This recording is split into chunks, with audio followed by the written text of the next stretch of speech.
আরে বাঙ্কু, এই স্কুলে তুই গলা লকেট পরে আছিস কেন বুঝলাম না। স্যার, আমি এই লকেট কখনোই খুলি না আমার গলা থেকে।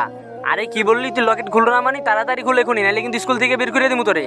স্যার, আমার কথা তো শুনেন, আমি এই লকেট কখনোই আমার গলা থেকে খুলি না। আরে বেটা, এইটা স্কুল, তোর ঘর না, তাড়াতাড়ি খোল বলছি।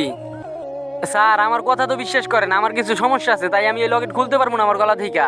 হ্যাঁ বুঝতে পারছি, তোরে এভাবে বললে হইব না। এমনি এমনি তুই মানবি না বুঝছি। চল এইটারে তাড়াতাড়ি খুল এখন গলা থেকে। না স্যার, না খুলেন না। হাট, বেশি কথা কইস না।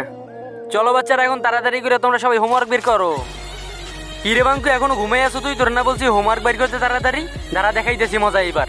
তার আগে গাইস, অন্যদের মতো আমি কসম দিব না, আজকের এই আল্লাহ লেখা ছবিটা যদি তোমার কাছে ভালো লাগে অবশ্যই চ্যানেলটা সাবস্ক্রাইব করে দেবা, ভিডিওতে লাইক করে অবশ্যই কমেন্টে আল্লাহ নামটা লিখে যাবা।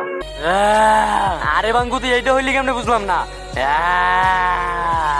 আমি আগেই বলছিলাম আমার গলা থেকে লকেট উঠাইও না, এখন তোরে খাইয়া ফেলমু রে।